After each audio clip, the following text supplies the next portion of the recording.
J'ai l'impression de vivre une double vie à cause de ma double culture. Alors ça, c'est une question que moi, je me suis longtemps posée.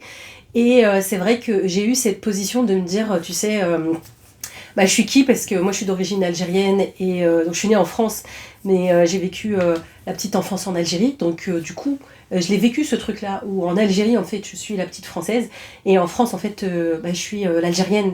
Et donc du coup, je me posais cette question-là, mais à la maison, c'était très clair pour moi en fait. J'étais les deux. En fait, j'avais pas l'impression de devoir choisir parce que c'est quelque chose vraiment qui faisait partie de mon identité. Et je dis toujours ça en rigolant. Je disais, chez nous, on mangeait couscous. On pouvait se permettre de manger un couscous pour Noël si on en avait envie, et de manger raclette pendant Ramadan, parce que je voyais pas où était le souci, où était le problème. Mais c'est vrai que c'est dans le regard des autres, et souvent quand on est petit, que vient s'appuyer en fait cette dichotomie, cette dualité en fait qu'on va avoir pour se positionner, de se dire est-ce que je suis ça ou ça. Et d'ailleurs dans les femmes que j'accompagne souvent, elles me disent je suis moitié-moitié. Je dis mais tu peux pas être moitié-moitié, bon déjà t'es le tout, hein, ça sache-le, mais tu as effectivement une double culture qui est une double richesse. Et ça déjà ça ouvre quelque chose, ça veut dire que tu n'es pas moitié algérienne par exemple et moitié française, tu es 100% des deux. Et moi ce que j'ai fait en fait, c'est que j'ai pris ce qu'il y avait de meilleur en fait dans chaque culture et je les ai mixés, j'ai fait une fusion en fait. Et c'est ça qui est beau en fait. Mais c'est vrai qu'on peut vivre cette dichotomie, on peut se sentir tiraillé entre les deux et on peut se dire ok mais au final je suis qui? À qui j'appartiens? À qui finalement je dois donner mon attention? Est-ce que je suis française? Est-ce que je suis algérienne? Et c'est vrai que ce qui va venir guérir ça, en fait, c'est vraiment d'aller au-delà de ça, en passant par ça. Je dis toujours que c'est très important de connaître son histoire pour s'en défaire.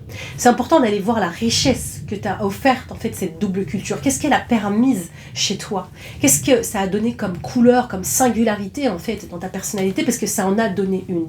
Et je veux vraiment préciser le fait que vouloir rejeter, en fait, d'où on vient, ou ce qui nous caractérise, eh bien, c'est comme si moi, tu regardes cette vidéo et j'essaye de me cacher de mes cheveux frisés. Je l'ai déjà fait en lissant mes cheveux et en faisant ce genre de choses, mais ça dure pas parce que ça travestit en fait un état d'être, parce que c'est quelque chose de très profond.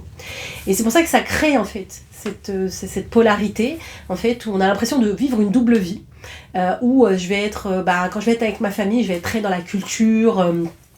Ou quand je vais être dans le pays d'origine, par exemple comme l'Algérie ou autre, je vais être vraiment dans la démonstration de je fais partie en fait de cette communauté. Et quand je vais être en France, eh bien je fais partie aussi de la communauté française. Et parfois je vais faire l'inverse. Donc en France je vais être très algérienne et en Algérie je vais être très française, tu vois. Mais tout ça, encore une fois, c'est du domaine de l'ego. C'est-à-dire que l'ego, lui, en fait, l'ego, c'est quoi? C'est la phrase, c'est la voix dans ta tête qui veut te faire croire, en fait, que tu es cela ou cela. C'est pour ça que dans le parcours des artisanes, dans les femmes que j'accompagne, on va aller regarder, en fait, ce qui crée ta singularité, ce qui fait ton histoire, parce que c'est beau, et parce que c'est ce que tu es venu vivre ici dans cette vie. Et ça, il ne faut pas le renier. Il ne faut pas renier en fait ce que tes ancêtres t'ont légué et comment est-ce que tu as choisi, toi, de t'incarner dans cette vie avec ces ancêtres-là. C'est pas un hasard. Et du coup, tu vas aller honorer ça pour passer, j'ai envie de dire, à l'étape de en fait, je suis tout cela et rien de cela. Je suis algérienne, je suis sénégalaise. Moi, maintenant, dès que je visite un pays, je m'en approprie les codes parce que je me sens partout chez moi. Parce que justement, je suis dans cette dimension qui fait que oui, j'ai une identité ici ancrée qui est de par mes origines, parce que je suis partie me reconnecter à ses ancêtres, à mes grands-mères et beaucoup plus loin. Parce que je suis venue dans cette vie en tant qu'Anissa d'origine algérienne, avec cette double culture, parce que c'est ça que j'expérimente et je ne vais pas le renier, bien au contraire, je vais l'accueillir pleinement. Et en même temps, l'idée, c'est de revenir dans ce côté expérience et de prendre de la hauteur et de commencer à dire, ok, ça me permet de vivre l'expérience qui est ici pour aller reconnaître qui je suis vraiment et d'aller au-delà de ça. Et là, tu vis une expérience qui est vraiment riche parce qu'au final, tu reviens à ta culture, j'ai envie de dire, d'origine, de naissance, et tu viens l'honorer par la transmission en fait que tu en as reçue. Il n'y a plus ce fight.